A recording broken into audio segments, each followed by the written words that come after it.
Solmiki was standing in his grand bedroom in the hilltop castle. Outside the window, Sun was dressing up in orange lipstick, bidding farewell for the day and returning to the other part of the world. Flanked by mountains on all sides, the castle was glittering with snow at this time of the year. Inside the vast bedroom, dead tree logs were making crackling sounds. On a table covered in satin spreads, tiny golden yellow flames flickered from the tops of 3 fancy silver-black candlesticks.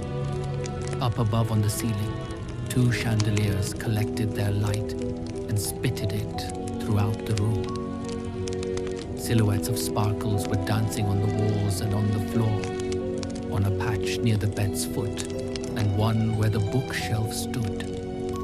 Slinging from the upper 3rd compartment of the bookshelf, a hardcover book, as thick as the potbelly of the castle chef, was quivering. The gold foil calligraphy on its front cover was pulsing. It wasn't an ordinary day for the book. It was, in fact, the most auspicious day of the year, when Solmiki would pull out the book from the shelf and pick a magic spell from the book and cast it with his ancestral magic wand.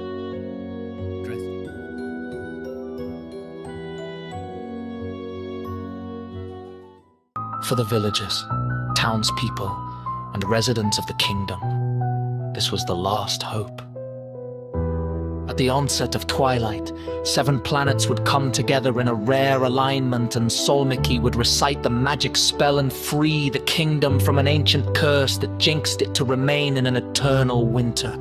The alignment wouldn't occur again for the next 6,000 years, and if Solmiki failed to cast the spell today, its people would have to suffer in a lingering winter throughout their lifetime. Those who were young, the kids and young adults, didn't even know what summer looked like, what summer felt like. Years ago, Gugadonin, an evil king, had come across the kingdom's queen, Solmiki's mother. Enraptured by the beauty, he asked her to leave the king and marry him and become the queen of his kingdom. Furious, Solmiki's father launched a volley of attacks on Gugadonin, who lost one of his eyes in the battle. As he galloped back, slapping the reins of his horse, he uttered a curse that drowned Solmiki's entire kingdom in a dark, deathly gulf of frozen winters. He cursed that the kingdom won't ever experience another summer because the queen had refused to fulfill his desire. Only the god of summer himself, the Soormukki, could lift the curse from the kingdom. Today was a rare opportunity when Solmiki's spell could wake him up and plead to liberate the kingdom from the curse. The spell had been written in the book by Solmiki's great ancestors, and it could have up Soormukki's attention only once in 1,000 years. Outside the castle, thousands of people waited with keen, curious eyes to witness their first ray of summer light. Their palms were folded in prayer. Kids made fantasies of what new fruits the trees would produce when summers came. How the colorful flowers of summer would sway in their garden. How the balmy summer breeze of the sunsets would fill their hearts with the warm glow of romance. Merchants and shopkeepers imagined abundant golden fields and loaded carts of summer harvest. Women were already busy tailoring soft, beautiful dresses in which they could flaunt their femininity. Youngsters wondered what new birds and animals would arrive once the bright dazzle of the summer sun returned. From the trees, the snowflakes were hanging in utter certainty, but also profound celebration.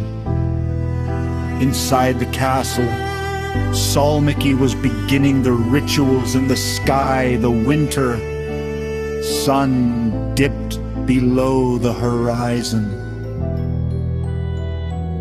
Dressed in royal, velvety robes, Sulmiki proceeded towards the bookshelf to pick up the magic book of spirit invocations. He pulled out the book.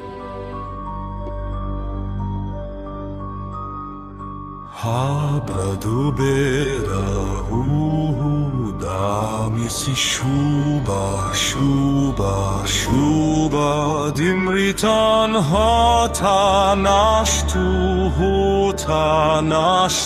sumruis. He had just finished reciting the spell and was about to wave his magic wand when something diverted his attention. He stopped. He turned his head and saw two large glowing yellow eyes staring at him from the glass window. Sulmiki shivered and recoiled in horror.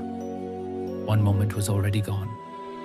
To avoid wasting another, he rushed to the second window, pushed open its wooden shackles, and peered through the glass.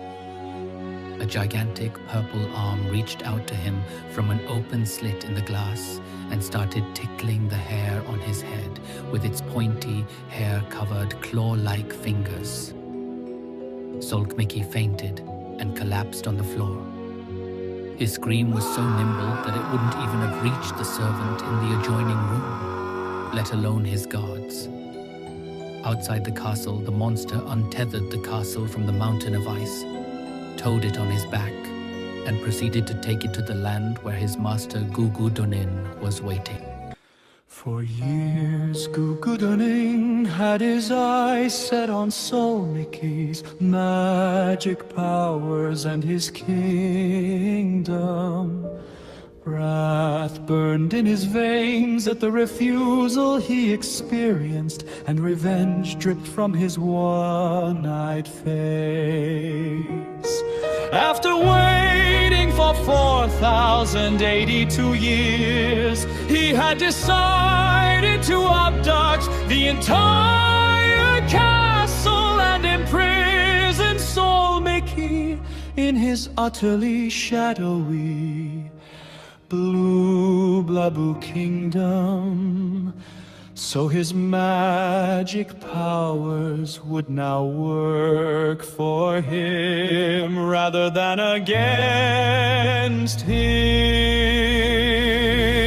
Sulmiki had no ancestor left, and he was alone without heir.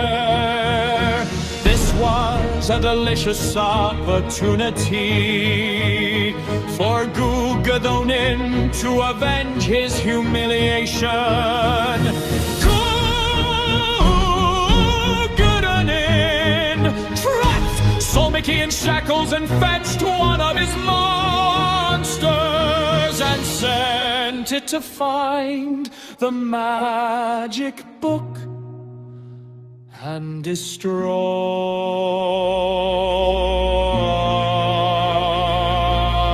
it. You can trap me in your evil kingdom, Gugudonin! But you can never prevent what is to happen, what is destined to happen. The magic book has been opened, and the spell has been recited. God, Sulmiki will soon be awakened, and the moment he shines his light on my kingdom will soon crumble to pieces. Unless the magic book exists, no one can stop the arrival of summer's light. And once the summer arises, you'll be finished. Finished, I say. Sulmiki's screeches reverberated through the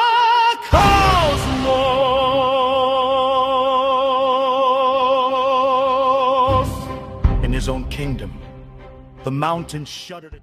Meanwhile, a traveler named Nanto was leisurely strolling down a mountain slope when a glossy black book fell near his shoes. He picked it up. On the cover, bright golden letters were pulsing like metallic mirrors. He tossed the book in his bag and continued walking towards his home.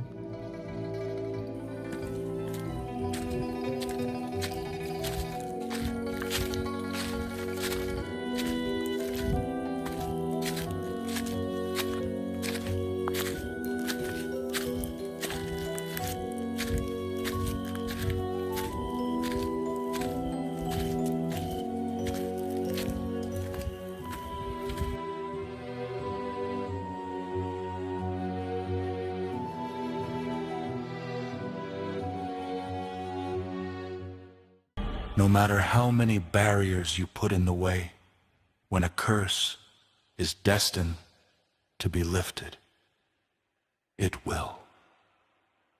Come what may.